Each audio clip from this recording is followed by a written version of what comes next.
Good evening and welcome to Tucker Carlson. Tonight, we are just hours from the 2018 midterm elections, as you well know, and the noise levels are becoming almost unbearable. Suddenly, everybody's shouting and posturing and trying to scare and bully you into voting for this or that candidate. It's all very loud. But pause for a second and consider what you are not hearing, what is missing from this cacophony. For starters, there is hardly a word about Russia. Remember that dastardly Vladimir Putin and the collusion plot that hacked our democracy? Whatever happened to that? And while we're at it, how about Brett Kavanaugh? Does that name ring a bell? What about his high school yearbook and his purported teenage drinking problem and all those gang rapes he supposedly committed? What about those? Those were the biggest stories in the world not so long ago, 24/7 on the other cable channels. Those stories were going to define this election. They were going to define this entire historical era. Everybody on television told us that. And now they are just fading memories. It turns out they were sideshows. The midterm elections were never going to be fought over Vladimir Putin or Brett Kavanaugh or just about anything else we spend most of our time talking about. This election, like all elections, was always going to turn on issues that actually affect the life of the country. This year, there are three big issues: immigration, the economy, and nationalism. The first is the most obvious. Immigration determines who lives next door to you. It determines who works in your office, who chooses your leaders. There is nothing more fundamental in any country than the question of citizenship. Whatever Donald Trump doesn't know, he definitely knows this. He's been talking about immigration for 3 years now. For all of that time, official Washington has been trying to make him stop. The way Donald Trump has been conducting this campaign, attacking brown people, making up stories about possibly George Soros funding caravans that are still, 800 miles away to try to scare white voters. In other words, shut up, racist. But Trump will not shut up.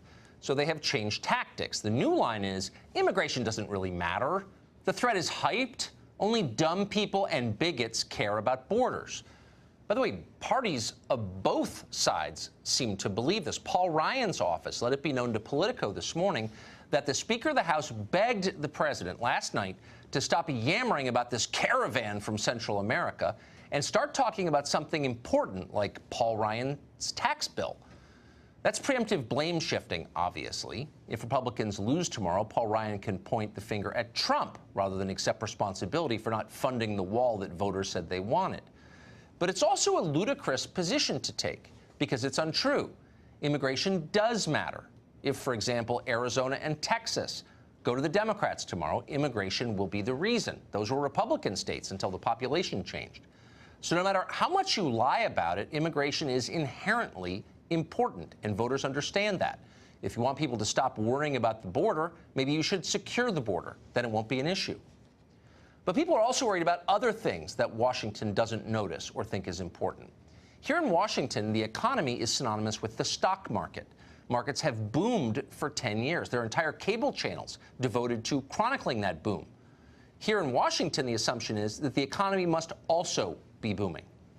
But the truth is that after a decade of stocks going higher, the effects, the positive ones, are still not very obvious outside select zip codes on the coasts.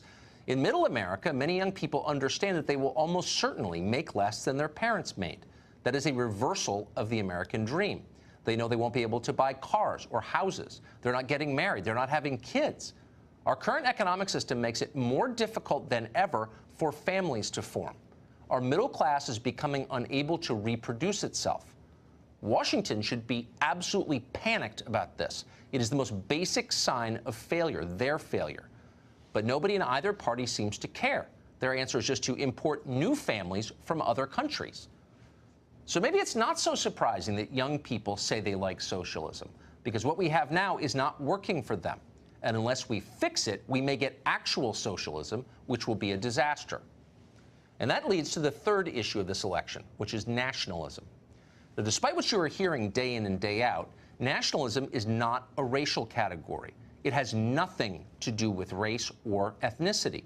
Nationalism is the belief that leaders ought to put the interests of their own countries above those of other countries. It's very straightforward. The president himself declared himself a nationalist the other night. Watch. They have a word It sort of became old-fashioned. It's called a nationalist.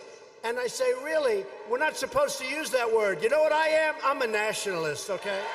I'm a nationalist. Trump's a nationalist.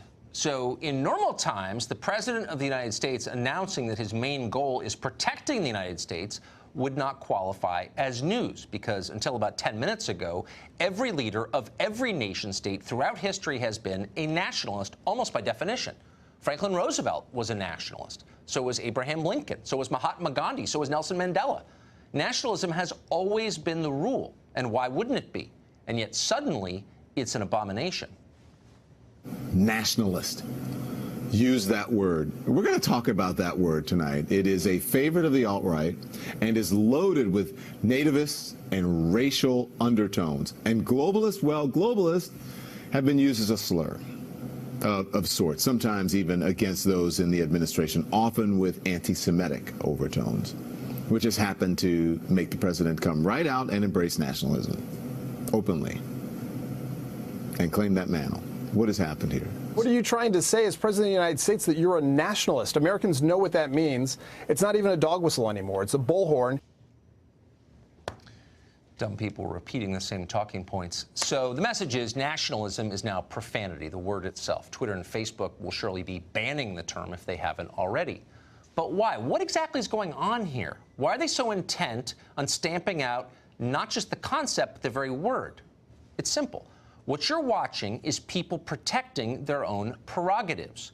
Globalization, which is the opposite of nationalism, has caused an enormous transfer of wealth from the American middle class to what we used to call the third world, to other countries. American factories closed, but the jobs didn't go away. They just went to other countries. Now, some Americans got very rich from this. Many others got poorer. That's what happened. Rather than admit what actually happened, though, the people who got richer are trying to make the people who got poorer shut up and stop complaining about it. A borderless world has been hugely profitable for them. That's why they support it. Nationalism is their kryptonite, so they must stop it. So they scream racism and hope that nationalism will go away. Will it go away? Probably not. Because the core idea is appealing to people in all countries over all time. People want leaders who are, above all, on their side. They always have wanted that. They always will want that. That's what we know. What we don't know is what's going to happen in the elections tomorrow. We won't even guess. Nothing would surprise us. But we know what the real issues are because it's obvious. And we're going to spend the next hour talking about those issues.